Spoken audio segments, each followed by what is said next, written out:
Bab 407 Berita tentang orang tua. Bunuh saja kita. Kamu tidak mungkin bisa membuat kita jadi budakmu, ucap wanita laba-laba sebelum Devan selesai mengatakan kalimatnya. Jelas sekali, binatang aneh memang akan keras kepala. Mereka memilih mati daripada jadi bundak manusia. Wanita laba-laba tadi memohon belas kasihan tapi kemudian menyerang Devan dengan racunnya.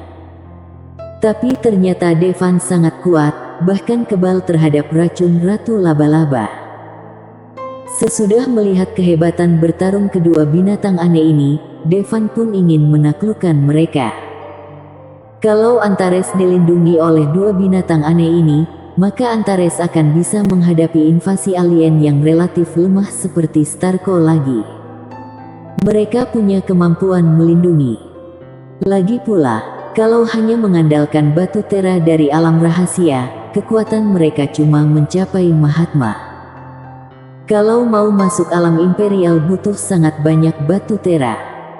Tapi, meskipun kedua binatang aneh ini bersedia menjadi budaknya, Devan tidak tahu apa yang harus dilakukan untuk membuat mereka keluar dari alam rahasia dan kemudian menjaga Antares.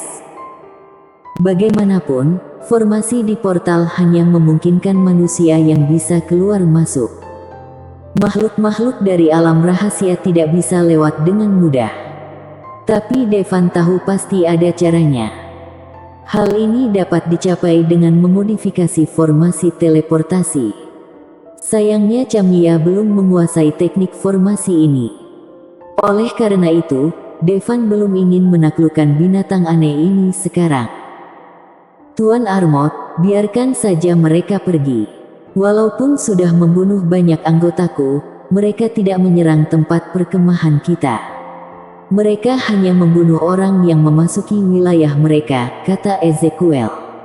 Mereka berdua bisa saja membunuh semua manusia yang masuk ke alam rahasia. Tapi mereka tidak melakukan itu. Kenapa kalian tidak membunuh manusia yang datang? Tanya Devan dengan agak bingung. Suatu ketika, seseorang yang sangat kuat memasuki alam rahasia. Dia menetapkan aturan untuk kita, yaitu kita hanya boleh membunuh manusia yang masuk ke wilayah kita, dan tidak diperbolehkan membunuh manusia dari luar wilayah, kata wanita laba-laba. Ngomong-ngomong, nama belakangnya sepertinya juga Armot, kata wanita laba-laba ketika dia mendengar Ezekiel memanggil Devan Tuan Armot. Namanya Armot, Devan tertegun. Apa ini kebetulan? Atau memang ada master bernama Armot yang punya hubungan dengan Devan? Meski Devan mengatakan dia sama sekali tidak peduli dengan orang tuanya, tapi sebenarnya, siapa yang tidak ingin bertemu orang tuanya? Awalnya Devan mengira orang tuanya meninggalkan dia, tapi Tania mengatakan kalau orang tuanya meninggalkan Antares karena suatu alasan. Bisa jadi karena di Antares tidak diperbolehkan ada kekuatan setingkat Valkyria. Jika orang tuanya adalah Master Valkyria dan tidak ingin menarik perhatian orang Starko, mereka harus meninggalkan Antares.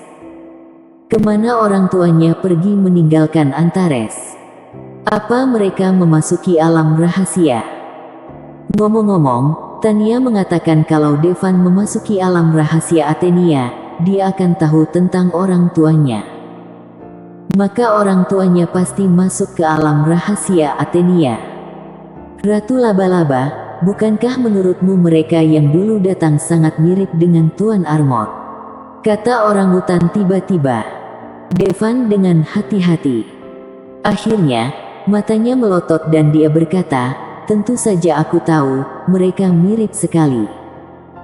Sesudah mendengarkan apa yang keduanya katakan, Devan melepaskan leher ratu laba-laba dan meraih bahunya.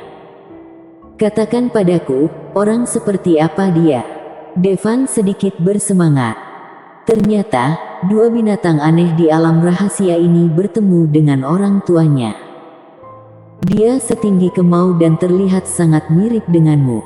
Dia juga sangat kuat. Ngomong-ngomong, dia juga meninggalkan sesuatu untuk kita dan mengatakan kalau kita suatu hari bertemu keturunannya, dia ingin kita memberikan titipannya. Ratu Laba-Laba sepertinya ingat sesuatu. Bagaimanapun, bertahun-tahun sudah berlalu. Dia hampir melupakannya. Apa itu? Devan sangat menantikan ini. Ternyata, orang tuanya meninggalkan sesuatu untuknya di alam rahasia. Orangutan, cepat ambil benda itu. Ratu Laba-Laba berkata kepada orangutan. Orangutan segera menjelma menjadi sosoknya yang besar dan lari sambil berteriak. Sesudah sekitar 10 menit, dia kembali. Di tangannya ada sebuah botol bening. Devan terkejut saat tahu kalau botol ini adalah senjata bintang. Dari penampilannya yang mewah saja sudah terlihat seperti senjata bintang, pasti bukan benda sembarangan. Devan mengambilnya. Saat tangannya menyentuh botol bening, botol bening tiba-tiba menyala. Segera, sosok pria yang lumayan mirip dengan Devan muncul. Awalnya, Ratu Laba-Laba hanya menebak apa Devan mungkin keturunan dari orang itu, tapi melihat yang terjadi, dia tahu Devan memang keturunan dari master yang datang waktu itu. Nah, kalau kamu melihat botol ini, berarti kamu sudah menjadi seorang master yang kuat. Sebenarnya kita tidak ingin kamu menjadi seorang master. Kehidupan seorang master penuh dengan bahaya. Lebih baik menjalani kehidupan biasa saja. Tapi sekarang kalau sudah terlanjur sampai pada titik ini, maka bekerja keraslah untuk menjadi lebih kuat. Ini setetes darah ibumu dan aku, yang bisa membantumu membuka 1/10.000 kekuatan darahmu. Tapi sesudah kamu membuka kekuatan darahmu, yang akan kamu hadapi adalah orang yang 10.000 kali lebih luar biasa dari saat ini, tapi juga 10.000 kali lebih berbahaya, jadi pilihlah pilihanmu sendiri. Sesudah sosok itu mengatakan ini, dia langsung menghilang. Devan menatap kosong ke arah botol di tangannya.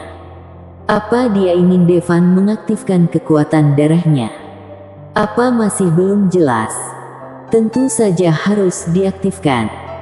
Meskipun manusia fana memiliki kebahagiaan fana, tapi karena Devan sudah menjadi seorang master, dia tentu saja ingin melanjutkan jalan seorang master. Terlebih lagi, dunia ini sangat berbahaya. Antares mungkin bisa hancur karena invasi alien biasa. Devan langsung meminum darah orang tuanya yang ada di dalam botol. Saat dia membuka botolnya, tekanan aura mengerikan menyebar. Dua binatang aneh itu langsung berlutut di tanah. Gila, cuma darah saja tapi punya tekanan yang sangat menakutkan. Tampaknya orang tua Devan mungkin dua master yang sangat kuat.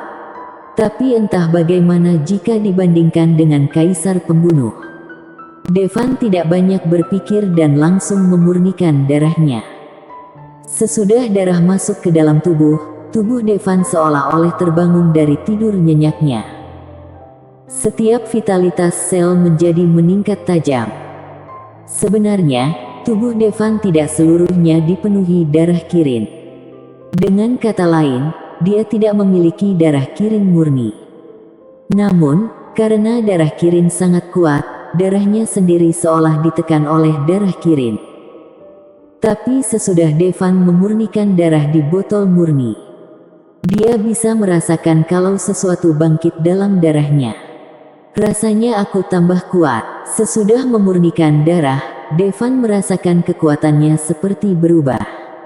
Saat ini, sosok itu muncul kembali. Bagus, aku tahu anakku pasti bukan pengecut dan akan meminumnya. Hahaha, ibumu dan aku takut dampaknya akan terlalu keras, jadi kami meninggalkan 9.999 tetes darah dengan tingkat berbeda untukmu.